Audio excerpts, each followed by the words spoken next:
Find the Taylor's expansion of the cube root of x in powers of x minus 1 up to and including a term in x minus 1 to the power of 4. Hence find an approximation for the cube root of 1.5 by choosing an appropriate value for x. Okay, so first thing we need to do is look in the formula booklet and identify our two Taylor series.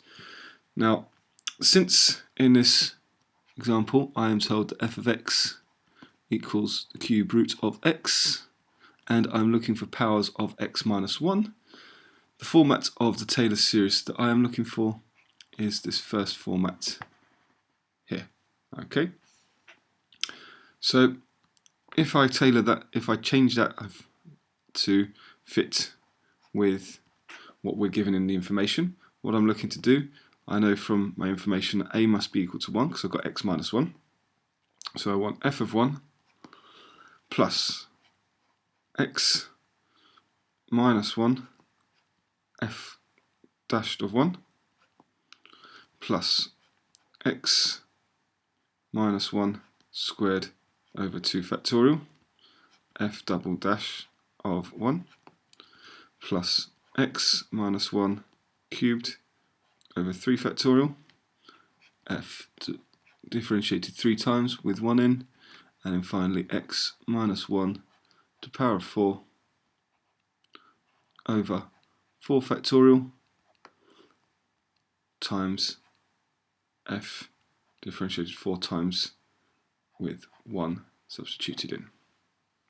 Okay, so now I need to find the values of f of 1, f dashed of 1, f double dashed of 1. So initially, if I start off by writing that f of x is equal to x to the power of third, it'll just make it easier for differentiation in a moment. So then f of 1 to the power of a third is just 1. F dashed of x, differentiating, I get 1/3 x to the power of minus 2/3. So then f double dashed of 1.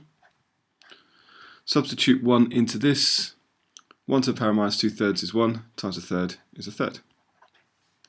So f triple dash of, actually, sorry, these are that single dash up there, let's just make that clear. So this is then double dash that I'm working on now. So f double dashed of x, if we just differentiate a second time, so what I'm going to get is minus 2 over 9 x to the power of minus 5/3. So let's then substitute x equals 1 into this. 1 to the power of minus 5/3 is 1. It's multiplied by 2/9, or minus 2/9 is minus 2/9. So then differentiate a third time. So I get 10 over 27, x to minus 8 over 3. Let's substitute 1 into that. 1 to the power of minus 8 over 3 is 1, times by the 10 over 27, gives me 10 over 27, and then the final differentiation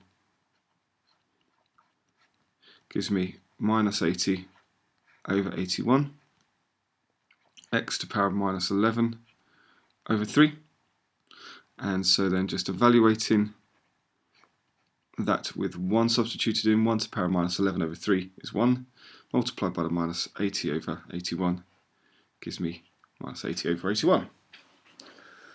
So let's put this all into our Taylor series. So what we get is that f of x is equal to f of 1, which is 1, plus x minus 1 times f dashed of 1, which is a third, plus x minus 1 squared over 2 factorial, or 2 factorial evaluated as 2. We're multiplying this by minus 2 over 9, plus x minus 3 cubed over 3 factorial. 3 factorial evaluated is 6, and we're going to multiply this by 10 over 27.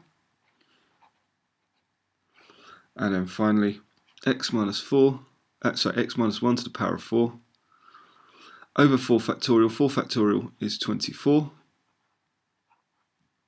And then I multiply this by minus 80 over 81. Okay, and then this tidies up.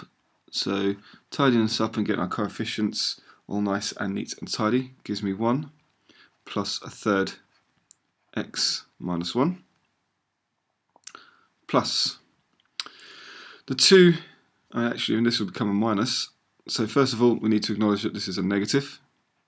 The 2's cancel in the fraction, so I end up with just 1/9 x minus 1 squared. Next term is positive. I can cancel a factor of 2 in the numerator and denominator, so that I get 5 as the numerator and then 3 times 27 on the denominator, so 5/81, x minus 3 squared. Final term is negative. I can cancel a factor of 8 in top and bottom, so that our numerator, the top of our fraction, is 10, and then on the bottom I have 3 times 81, which is 243. That's not very neat 3, let's just tidy that up a second so it's clear for you.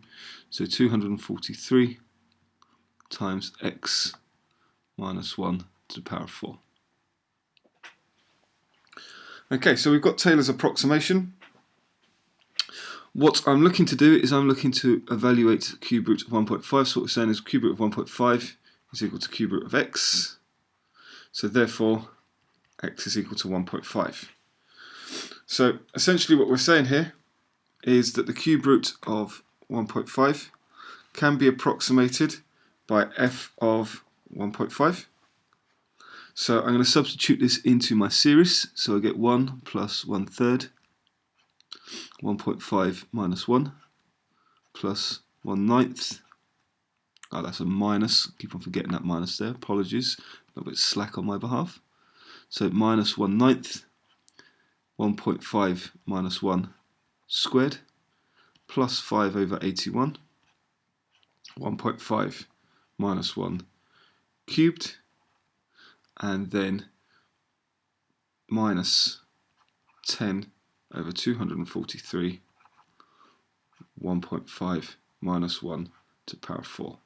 Now before I go any further and evaluate that, just noticed just a little lack of concentration there. It shouldn't be x minus 1, x minus 3, it should be x minus 1 cubed. So apologies if that's confused you in any way. So all that's left to do is just literally to type this into your calculator and find that the cube root of 1.5 can be approximated by the Taylor's expansion, giving a value of 1.1443 to 5 decimal places. Now, if you actually check this out and have a look at this and evaluate this on a calculator using the cube root function, what you'll find is that the cube root of 5 is given as 1.14471 to 5 decimal places. So we're out by 68 thousandths to 68 10,000ths of this answer. Okay, well I hope that all made sense and that you were able to understand my explanations.